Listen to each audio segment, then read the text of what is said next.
아멘으로 세워지는 동부교회 되시기를 간절히 축원합니다.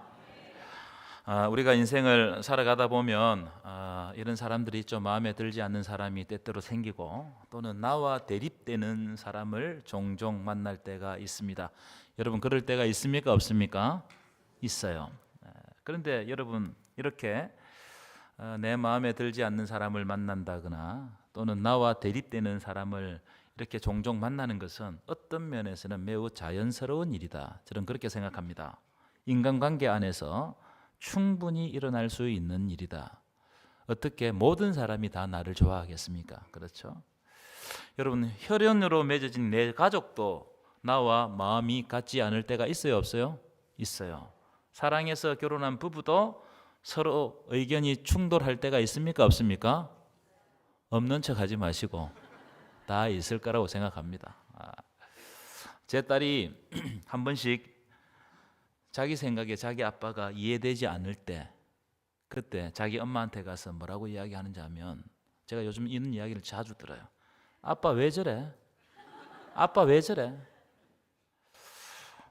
아빠가 왜 저런 행동을 하는지 자기 입장에서는 이해가 안 된다는 거예요. 아무리 내가 딸을 사랑하고 딸도 아빠를 사랑하지만 간혹 서로 이해가 되지 않는 부분들이 있더라. 모든 사람에게 다 이런 부분이 있다 이 말이에요. 제가 왜 이런 말씀을 드리느냐, 이 말씀이 바로 사도행전 15장 우리가 읽었던 본문입니다. 이 사도행전 15장을 보시면 사도라고 불렸던 바나바와 바울이 서로 심하게 다투어요. 이 두 사도도 다투었다. 그래서 헤어집니다. 누구 때문에 다투었느냐? 마가라는 사람 때문에 다툽니다. 왜냐하면 1차 전도 여행을 하는데 함께 떠났습니다. 마가와 또 바울과 바나바가 함께 떠났는데, 이 마가가 밤빌리아라는 곳에서 선교 여행을 하는 도중에 예루살렘으로 그냥 돌아가 버렸어요. 어려우니까. 여러분, 마가는 매우 부유한 집의 자녀로 알려져 있습니다. 여러분, 마가 다락방 들어보셨죠? 마가 다락방. 대답을 해봐요.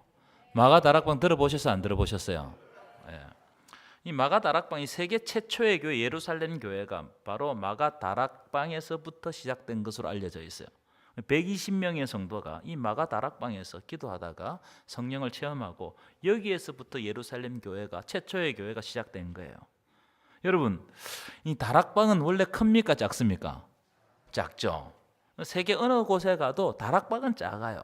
그런데 그 다락방에 120명이 들어갔다는 것은 그 다락방이 매우 큰 다락방이었고, 여러분, 다락방이 120명 정도 들어갔으니까 본 집은 얼마나 컸겠습니까? 그렇죠? 그래서 마가는 매우 부유한 집의 아들이었다, 이렇게 추정을 합니다. 그런데 이 부유한 집의 아들이 선교 여행을 따라 나섰다가 그동안 한 번도 경험하지 못했던 고생을 엄청나게 했던 것 같아요. 그래서 1차 선교 여행을 끝까지 완수하지 못하고 중도에 포기하고 버가라는 곳에서, 밤빌리아 버가라는 곳에서 돌아가 버립니다. 지도를 보여주실까요? 지도 보시면 여기에서 이제 출발했는데 이렇게 구브로로 갔다가, 이 구브로 섬인데 이 구브로에서는 이 산맥을 걸어서 가야 되거든요. 너무 힘들었던 것 같아요.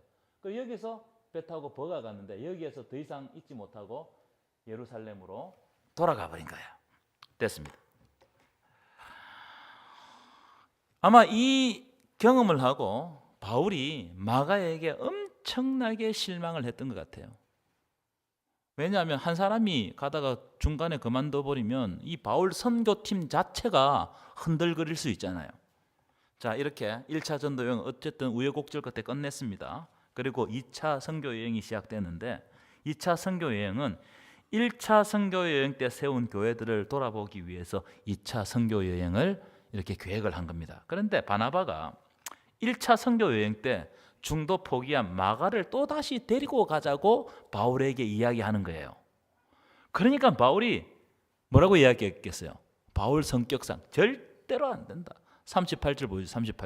38절 보시면, 밤빌리아에서 자기를 떠나 함께 일하러 가지 아니한 자를 데리고 가는 것이 옳지 않다, 아주 강력하게 주장했어요. 하지만 바나바는 이 사람은 굉장히 부드러운 사람이에요. 그럼에도 불구하고 다시 한 번 더 데려가 보자. 아마 마가도 저번 일로 깨달은 것이 많을 듯하니 이번 한 번만 더 기회를 줘보자. 사람이 한 번 실패했다고 영원히 실패하는 것이 아니지 않느냐. 지금 깨닫고 다시 간다고 하니까 우리가 좀 포용하고 그를 데려가고 훈련시키면 되지 않겠느냐. 아마 이렇게 설득을 했던 것 같습니다. 하지만 바울은 안 된다는 거예요. 한 번 안 되면 안 되는 거예요. 일벌백계 해야 되고 이 일로 또다시 포기한다면 마가 때문에 모든 선교를 망칠 수 있지 않느냐. 이것도 맞는 말이죠.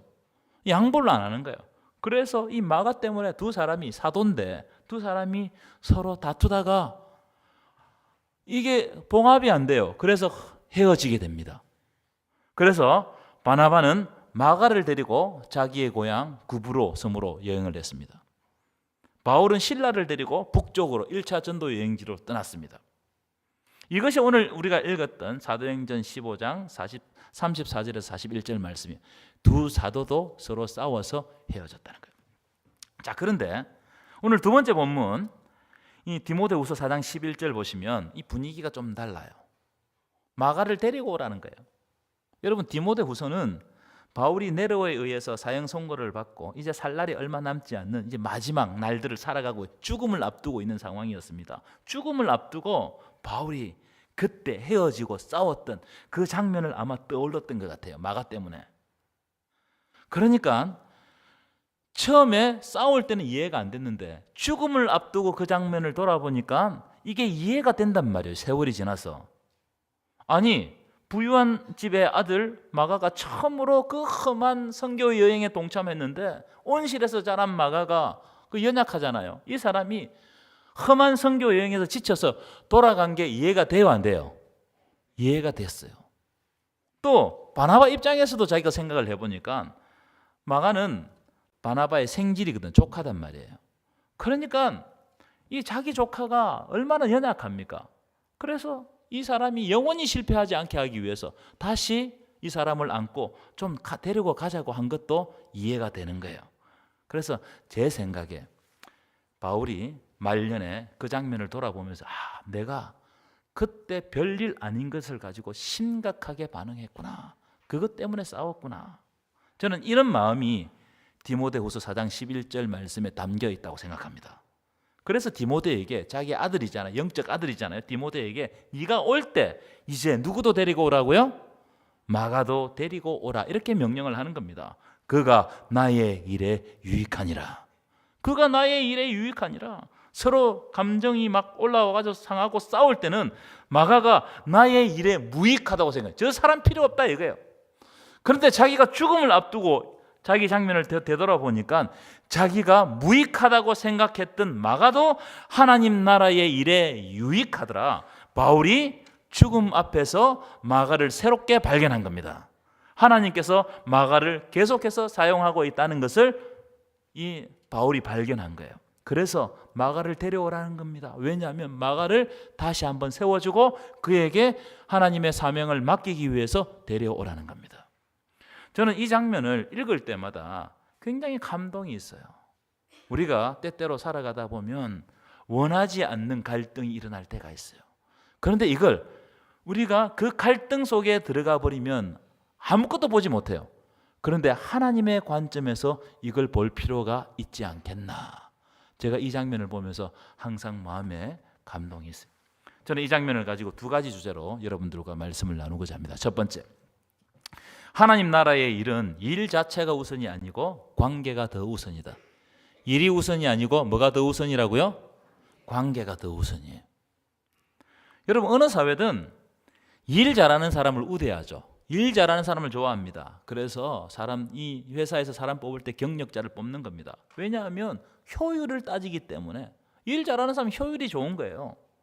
바울도 젊었을 때 그런 관점으로 마가가 중도 하차하니까 이 사람 데리고 갔다가 효율성이 떨어진단 말이죠. 그래서 다시는 데리고 가지 않겠다고 선언한 겁니다. 아마 이 사람이 가다가 마가가 또다시 중도 포기하면 우리 선교팀이 어떻게 되느냐, 선교팀이 망치는 게 아니냐 이렇게 생각했을 가능성이 있습니다. 그런데 여러분, 예수님의 말씀을 쫙 읽어보시면 예수님은 인간의 효율을 그렇게 따지지 않아요. 인간의 능력이 있는 걸 그렇게 따지지 않습니다. 우리가 잘 아는 포도원 품꾼 비유 아시죠? 포도원 품꾼. 어떤 포도원 주인이 아침 일찍 나가서 포도원에서 일할 품꾼들을 고용합니다. 그래서 새벽에 아침 6시에 나가서 품꾼들을 불러 모았습니다. 그런데 일손이 좀 모자라서 그 다음에 9시에도 나가고 12시에도 나가고 오후 3시에도 나가고 해질 때가 다 됐는데 오후 5시에도 품꾼을 불렀어요. 그런데 주인이 이제 하루를 다 이제 일을 하고 난 다음에 품삯을 줄 때 어떻게 품삯을 줍니까? 모두 똑같이 주는 거예요. 아침 6시에 온 사람이나 오후 5시에 온 사람이나 다 한 데나리온씩 지불했습니다. 여러분 이런 걸 보면 이 주인이 굉장히 이상한 주인 아닙니까? 만약 포도원 품꾼이 효율성을 따졌다면 아침 6시에 온 사람은 얼마 줘야 돼요? 한 데나리온 주죠. 그럼 오후 5시에 온 사람은 더 적게 줘야 되는 겁니다. 조금만 줘야 돼요. 그런데 주인 되시는 하나님, 이 포도원의 주인은 하나님이시잖아요. 이 하나님은 모두 똑같은 품삯을 지불했다는 거예요. 먼저 온 사람이나 뒤에 온 사람이나 그들 똑같이 구원했다. 이 이야기가 포도원 품꾼 이야기예요. 왜냐하면 하나님이 보실 때 어떤 사람이 일찍 믿어서 포도원에서 많은 일을 하는 것을 그걸 중요하게 본 것이 아니고 하나님이 지금 중요하게 보시는 것은 지금 현재 포도원에서 하나님과 깊은 관계를 맺고 하나님 안에 거하고 있는가, 이걸 더 중요하게 보신다는 거예요. 그래서 하나님께서 어떻게 하신다고? 그들 또한 똑같이 일찍 온 사람이나 늦게 온 사람이나 다 같이 한 데나리온씩 똑같은 구원으로 하나님 안에 거하게 하신다, 이 말씀입니다. 무슨 말이냐? 하나님은 일 잘하는 것을 보시는 분이 아니다. 세상적인 효율이나 개인적인 능력을 따지지 않는다는 거예요. 여러분, 전능하신 하나님이 인간의 능력으로 일 잘하는 이런 것을 보시겠어요? 전능하신 하나님은 말씀만 하시면 빛이 있으라 하시면 빛이 있는 거예요. 그런데 인간이 무슨 자기가 능력을 가지고 일 잘하는 거, 이런 것에 하나님께서 보시고 집중하지 않습니다. 여러분, 높은 하늘에서 낮은 데를 보면 높은 빌딩이나 낮은 집이나 다 똑같이 보여요. 어떤 사람은 개인적인 능력이 이만큼 있어 이만큼 일하고, 어떤 사람은 개인적인 능력이 없어 조금 일할 수 있어요. 그런데 전능하신 하나님 입장에서 보면 이건 차이가 있어요 없어요? 차이가 없다 이 말이에요. 만약 여러분 하나님이 인간의 능력을 보고 사람을 뽑았다면 여러분 뽑았겠어요? 예수님이 제자들을 부르시는데 능력대로 뽑았다면 갈릴리 무식한 어부들을 뽑았겠습니까? 하나님은 인간의 능력, 인간이 가지고 있는 그런 여러 가지를 보지 않는단 말이에요.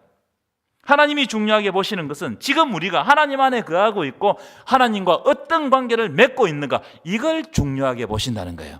하나님은 관계적인 하나님, 우리와 관계를 맺고 싶은 하나님이신 줄 믿습니다. 믿습니까? 이걸 하나님의 마음, 하나님께서 좋은 관계를 가지고 관계 속에서 친밀히 교제하시고자 하는 그것을 누가 잘 보여주느냐 하면은 바나바가 잘 보여요. 바나바는 아주 초대교회에서 참 인정받았던 사람 아니겠습니까? 저는 이렇게 생각해요. 바나바가 없었더라면 바울이 바울 될 수 없었다고 생각합니다. 왜냐하면 바울을 예루살렘 교회에 추천한 사람이 누구냐? 바나바였어요. 바나바. 여러분이 잘 아시는 것처럼 바울은 죄인 중에 괴수였습니다. 디모데전서 1장 13절 보여주실까요? 이렇게 돼 있어요. 내가 전에는 예수를 비방하는 비방자요, 예수 믿는 사람을 박해하는 박해자요, 성도들을 폭행하는 폭행자였던, 그렇죠? 그래서 디모데전서 1장 15절 보시면 내가 죄인 중에 괴수였다는 거예요. 내가 죄인 중에 괴수니라. 사도 바울은 하나님 믿는 사람을 괴롭고 박해하고 죽이는 죄인 중에 괴수였어요. 사도 바울이 왜 이런 말을 하느냐면 사도 바울은 교회와 성도들을 엄청나게 박해하는 사람이었습니다. 사도행전 8장 1절 보여주실 거예요. 이런 장면이 있어요. 사울은 그가 죽임당함을 마땅히 여기더라. 여기서 말하는 그는 스데반입니다. 스데반이 죽임당한 것을 마땅히 여기더라. 전성에 의하면 스데반과 사울은 가말리엘 문화에서 함께 수학했던 절친이었다고 그래요. 친구였다고 그래요. 그런데 스데반이 복음을 전하다가 돌에 맞아 죽임을 당하는 그 장면을 보고 아주 마땅히 여겼다는 겁니다. 왜냐하면 스데반이 유대교를 배반하고 예수를 믿었기 때문에 스데반은 죽어 마땅한 사람이다, 이렇게 생각한 거예요. 뿐만 아니에요. 자, 8장 1절 다시 보여주시면 사울은 그가 죽임을 당함을 마땅히 여기더라. 자, 그 다음 이야기를 잘 보십시오. 그 다음에 나오는 장면을 보시면 그날에 예루살렘에 있는 교회에 큰 박해가 있어. 사도 외에 다 유대와 사마리아 모든 땅으로 흩어지니라. 사울은 스데반이 죽은 것을 마땅히 여겼는데 그 다음 나오는 장면이 예루살렘 교회에 큰 박해가 있었다는, 그래서 다 흩어졌다. 무슨 말이냐? 그 박해의 중심에 누가 있었다는 거예요? 사도 바울이, 변화되기 전 바울이 있었다는 거예요. 그런데 이 사람이 예루살렘 교회만 박해했던 게 아닙니다. 이 사람이 얼마나 열심히 특심한지 다메섹, 이방 땅이거든요. 저 북쪽에 있는 다메섹에 있는 예수 믿는 사람을 잡아 죽이기 위해서 공문을 작성해가지고 다메섹으로 향했어요. 그러니까 이 사람이 예수 믿는 사람이면 완전히 뭐 철전지 원수처럼 그렇게 생각했어요. 그런데 이 사람이 다메섹으로 가다가 다메섹 도상에서 부활하신 예수님을 만난 거예요. 예수님께서 죄인 중에 괴수인 바울을 만나주시고 그를 변화시켜 주셨어요. 그래서 이 사람이 예수를 만나자마자 너무나 큰 은혜를 경험했잖아요. 예수는 죽고 완전히 끝났다고 생각했는데 그분이 살아계신단 말이에요. 그래서 그걸 경험하고 곧바로 자기가 만난 예수를 전가하기 시작했습니다.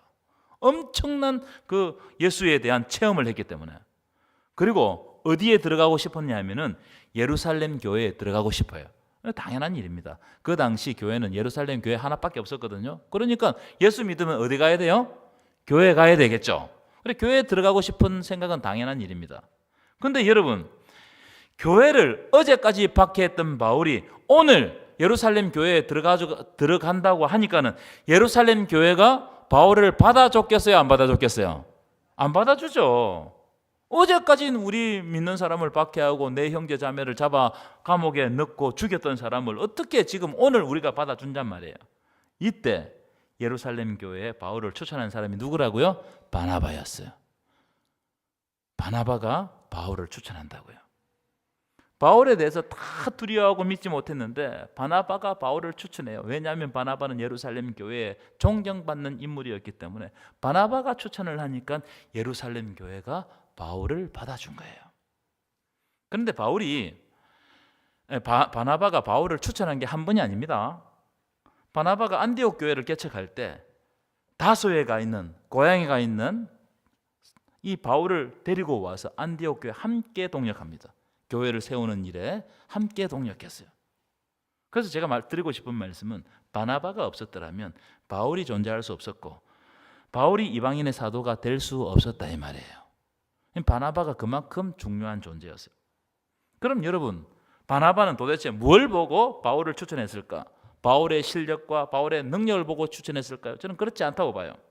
바나바가 바울을 추천한 것은 이제 바울이 죄인 중에 괴수가 아니라 예수를 만나서 과거를 청산하고 하나님 안에 거하고 있는, 다시 말하면 하나님과의 관계에 초점을 맞추고 있는 이 바울을 발견한 거예요. 그래서 바울을 예루살렘 교회에 추천하고 또 자기와 함께 동력했던 겁니다. 그 장면을 바울이 죽음 앞에서 돌아봤다고 생각합니다. 여러분, 하나님은 일의 관점으로 우리를 보지 않고 관계의 관점으로 우리를 본다는 사실을 믿으시기를 축원합니다. 무슨 말이냐? 내가 하나님 안에 있으면 하나님이 우리를 사랑하시고 나가 무익하지만 나를 지금 우리를 부르심으로 무익한 자를 유익한 자로 부르시고 나를 사용하신다는 거예요. 누구를 보면 아느냐? 저를 보면 압니다. 저는 너무너무 무익한 자였습니다. 그런데 하나님께서 무익한 나를 불러서 하나님 앞에서 유익하게 사용하셨다. 하나님의 은혜가 아니면 불가능한 일이에요. 여러분, 하나님이 홍해를 가를 때 모세가 뭐 한 게 있습니까? 없습니다. 난공불락의 성 여리고성을 무너뜨릴 때 이스라엘 백성들이 한 게 있습니까? 아무것도 없어요. 하나님이 홍해를 가르시고 여리고를 무너뜨리신 것은 이스라엘 백성들이 하나님의 백성이라는 이 관계 때문에 하나님께서 역사해 주신 것입니다. 믿으십니까? 우리가 하나님의 백성이기 때문에 하나님께서 우리와 동행해 주시는 거예요. 아멘이시죠? 여러분, 그래서 하나님 앞에서 어떤 일을 잘하는 것에 이런 것에 집중하지 마시고 지금 내가 하나님과 관계가 건강한지 이것을 먼저 점검해 볼 필요가 있어요. 섬기기보다 뭘 먼저 하시라? 내가 하나님과 관계가 잘 이루어지고 있는지. 여러분, 하나님과의 관계가 건강하고 하나님으로부터 오는 기쁨이 있으면 모든 일을 기쁨으로 다 감당합니다. 하지만 하나님과의 관계가 건강하지 못하고 기쁨이 없으면 교회 일을 하다가 시험 드는 거예요. 그런 경우를 저는 너무너무 많이 봤습니다. 그래서 일의 관점으로 보지 마시고 관계의 관점으로 내가 하나님 앞에서 어떤 기쁨을 누릴 것인가, 내가 어떻게 감사하며 살 것인가, 이걸 먼저 돌아보는 것이 더 중요하다는 거예요. 아멘이십니까? 여러분, 하나님과의 관계 속에서 보면 용납하지 못할 일이 없어요. 예수님께서 멸망할 수밖에 없는 우리들을 용서하시고 구원해 주셨습니다. 1만 달란트 빚진 예수 그리스도가 아니면 도저히 구원받을 수 없는 나를 용서하시고 구원해 주셨습니다. 믿으십니까? 만약 그런 관점으로 이웃을 본다면 용납하지 못할 사람이 누가 있겠어요? 왜냐하면 우리는 모두 하나님 앞에서 1만 달란트 용서받지 못할 그 죄를 지은 자들입니다. 그렇기 때문에 하나님과 관계 안에서 있는 사람은 사람을 쉽게 정죄할 수가 없어요. 내가 하나님으로부터 너무나 큰 은혜를 받았는데 내가 뭐라고 다른 사람을 정죄하겠어요? 여러분, 하나님께 받은 은혜가 크다는 것을 알면 사람의 허물은 작아 보입니다. 하나님의 은혜가 너무너무 크면 그 사람들이 허물로 나에게 죄를 짓고 나에게 용납하지 못할 일을 하는 것, 그거 별것 아니라고 본단 말이에요. 바나바는 바울의 과거를 보지 않았습니다. 바울의 실력을 본 것도 아니에요. 바울의 능력을 계산한 것도 아닙니다. 바나바는 이 사람이 지금 예수 안에 있고 예수로 말미암아 변화되고 있는가, 하나님과의 관계가 깊은 관계로 나아가고 있는가, 이걸 보았던 거예요. 우리도 이런 관점으로 사람을 보고 교회를 보고 가정을 보았으면 좋겠어요. 아멘이십니까? 하나님께서 우리들에게 더 큰 은혜를 주셨다. 이 관점으로 이웃을 볼 때 우리는 용서할 수 있는 거예요. 그래서 바울이 말년에 마가를 데리고 오라는 거예요. 그가 나의 일에 유익하는 거예요. 여러분에게도 분명 용서하지 못하고 용납하지 못할 사람이 있습니다. 그런데 무엇을 먼저 생각하라? 하나님이 나에게 더 큰 은혜를 주셨다. 그 은혜로 용서하고 용납하고 관용하는 거예요. 그런 은혜가 여러분에게 임하기를 간절히 축원합니다. 두 번째, 하나님은 관용하는 자에게 복을 주신다는 거예요. 그 내용이 딱 들어있어요. 여러분, 아브라함 이야기 아시죠? 아브라함이 조카 롯과 함께 갈대아 우르를 떠나가지고 가나안 땅으로 들어왔습니다. 하나님이 복을 주셔서 두 사람 모두 부자가 되었어요. 그런데 옛날에 가난했을 때는 갈등이 없었는데 부자가 되고 나니까 이 소유물들이 서로 겹친단 말이죠.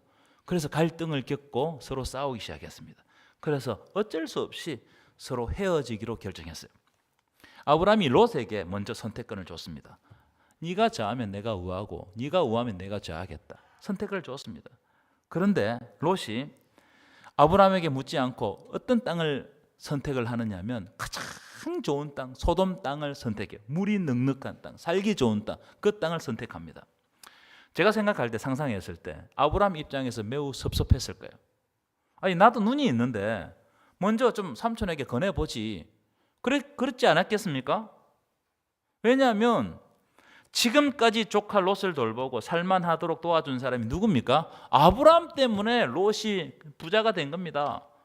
그런데 롯은요, 그렇게 자기를 배려하고 돌봐주고 지켜준 삼촌을 헌신짝 버리듯이 버리고 소돔 땅으로 떠나버렸습니다.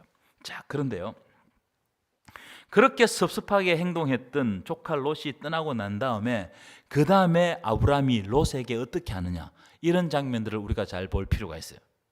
조카 롯이 소돔 땅에 가가지고 전쟁 때문에 포로로 잡혀갑니다.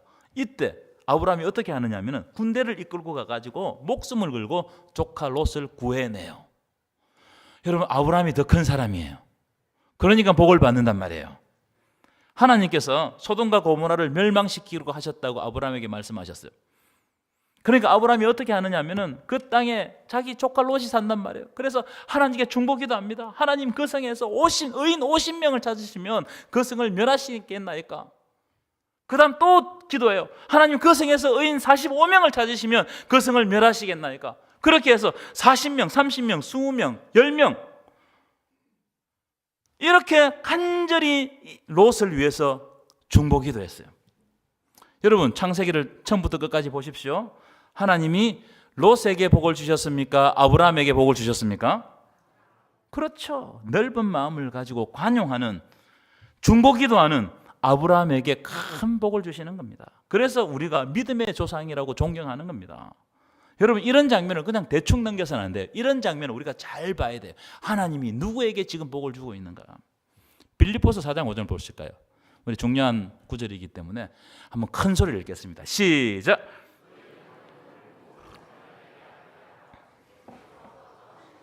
다시 한 번 더 시작.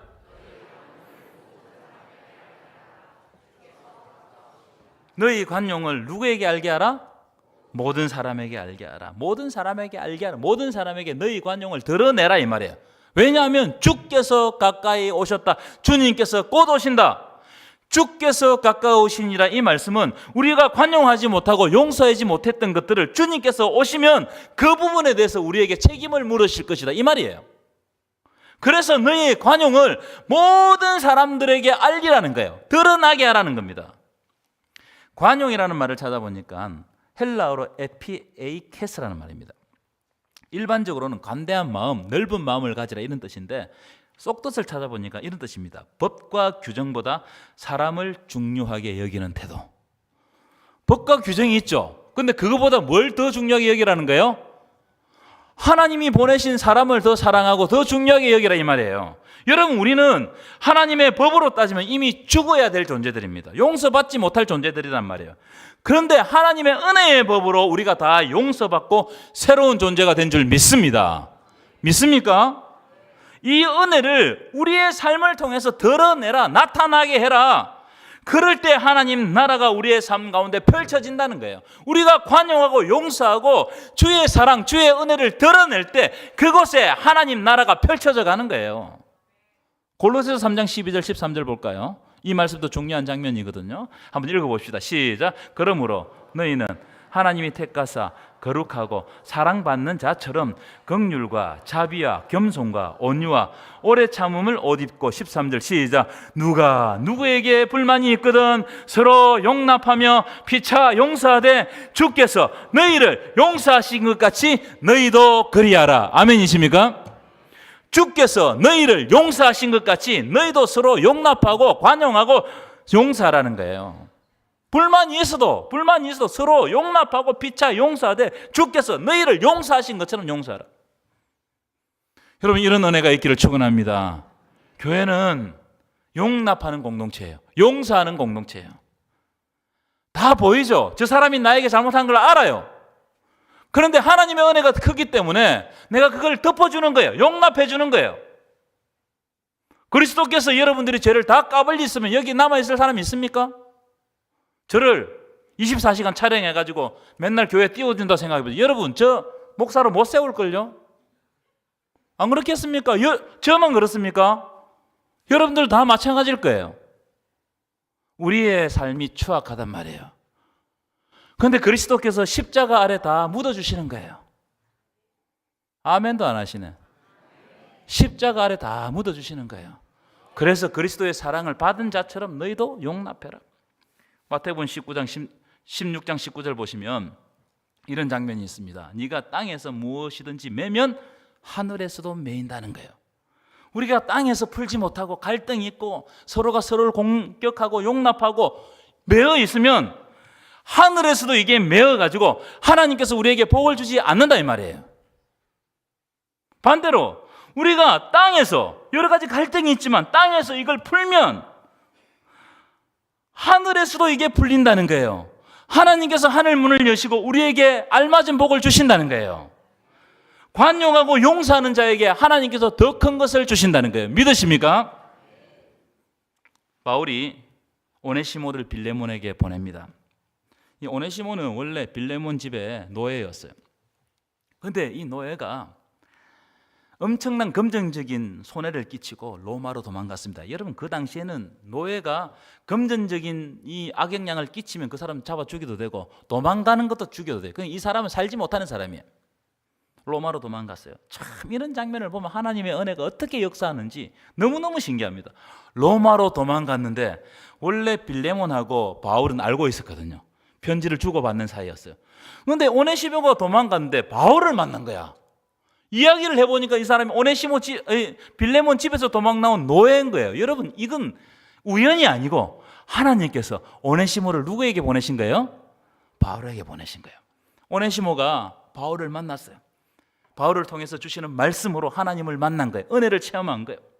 그래서 바울이 어떻게 하느냐 하면 오네시모를 다시 빌레몬에게 돌려보냅니다. 그리고 이런 이야기를, 편지를 오네시모 손에 써가지고 직접 그 손을 들고 이제 빌레몬에게, 너 주인 빌레몬에게 가라. 근데 그 편지 안에 바울이 빌레몬에게 쓴 편지의 내용이 뭐냐면 이런 이야기를 해요. 이후로는 오네시모를 종과 같이 대하지 말고 사랑받는 형제처럼 대하라. 지금 죽여도 시원치 않을 이 오네시모를 내가 너에게 돌려보내니까 네가 이제부터 사랑받는 형제처럼 대하라. 그 다음 하는 말이, 빌레몬 네가 나를, 바울을 동력자로 할진대 오네시모가 가거든 그를 영접하고 나를 대하듯이 오네시모를 대해라. 이렇게 명령을 했어요.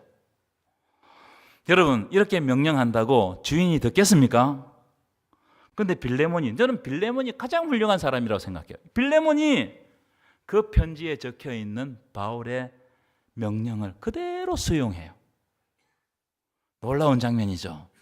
하나님의 은혜가 없으면, 하나님의 크신 은혜를 경험하지 못하면 어떻게 자기 집에 손해를 끼치고 도망갔던 노예를 용서할 수 있냔 말이에요. 뿐만 아닙니다. 이 빌레몬이 오네시모를 잘 성장시킵니다. 성장시켜서 오네시모를 에베소 교회의 감독으로 세워요. 감독으로. 자기 종을 자기 교회 담임 목사로 세웠단 말이에요. 아무도 안 놀라시네. 그럼 놀랍지 않습니까? 여러분, 이 일이 어떻게 가능합니까? 하나님의 은혜를 깨닫기 때문에 이런 일이 가능한 거예요. 하나님이 빌레몬에게 더 큰 은혜를 주셨다는 것을 깨달았기 때문에 그 은혜가 흘러가는 거예요. 여러분, 사랑은요, 치사랑이 없어요. 내리사랑입니다. 내가 하나님으로부터 은혜 받잖아요. 내가 부모님으로부터 은혜 받잖아요. 내가 그 부모 은혜를 어떻게 갚습니까? 그건 누구에게 갚아주는 거예요? 그렇죠. 내 자식에게 갚는 거예요. 내 자식에게. 똑같아요. 은혜도 똑같습니다. 빌레몬이 은혜를 받았어요. 하나님으로부터. 그러니까 누구에게 그 은혜를 흘려보내주는 거예요? 오네시모에게 은혜를 흘려보내주는 거예요. 그래서 그를 하나님 나라의 좋은 일꾼으로 세운단 말이에요. 은혜 받았기 때문에 은혜를 베푸는 거예요. 이것이 바로 하나님 나라의 놀라운 신비입니다. 이거는 세상에서 맛볼 수 없어요. 교회 안에서만 일어날 수 있는 일이에요. 여러분 삶에 이런 관용의 복이 일어나기를 간절히 축원합니다. 때때로 우리가 신앙생활을 하다 보면 오해가 있을 때도 있어요. 참, 나는 그런 뜻으로 이야기 안 했는데 저 사람이 이렇게 걸어가지고 나를 해할 때도 있습니다. 그런데 은혜가 큰 사람은 어떤 사람이냐? 하나님의 은혜를 그냥 흘려보내주는 거예요. 묻어주는 거예요. 그래? 이해해 주는 거예요. 이게 여러분 처음부터 끝까지 갈 줄 압니까? 제가 보니까 여러분들 가운데도 싸웠다가 친하고 싸웠다가 친하고, 그래서 욕을 못 하겠더라고요. 저 사람 욕을. 나중에 보면 저 사람 둘이 친해 있어요. 무슨 말이냐? 우리의 이 관계가 영원하지 않다는 거예요. 살아가다 보면 이게 풀리기도 하고 오해가 생길 수도 있습니다. 그런데 하나님은 누구에게 복을 주시냐? 더 넓은 마음을 가지고 품는 자에게 복을 주신다. 아멘이십니까? 결론입니다. 오늘 바울이 마가를 다시 데려오라. 그가 내 일에 유익하니라. 그가 내 일에 유익하니라. 옛날에는 무익하다고 생각했는데 지금 돌아보니까 그가 내 일에 유익하다는 거예요. 우리가 인생을 이렇게만 보면 이 안에서 수많은 갈등들이 있습니다. 여기만 보면 그 사람 죽여야 돼요. 그런데 우리 인생 눈을 열어서 처음부터 끝까지 보시면 그 관계가 어떻게 변할지 모른다는 거예요. 하나님이 은혜를 더하시면 나에게 원수 같은 사람이 나의 친구가 되고 동력자가 될 수 있다는 거예요. 옆 사람을 한번 보세요. 보세요 좀. 옆 사람에게 이렇게 인사합시다. 당신은 나의 동력자입니다. 당신은 나의 일에 유익합니다. 믿으십니까? 이런 교회가 되면 하나님께서 우리 교회 위에 큰 은혜를 주실 줄 믿습니다.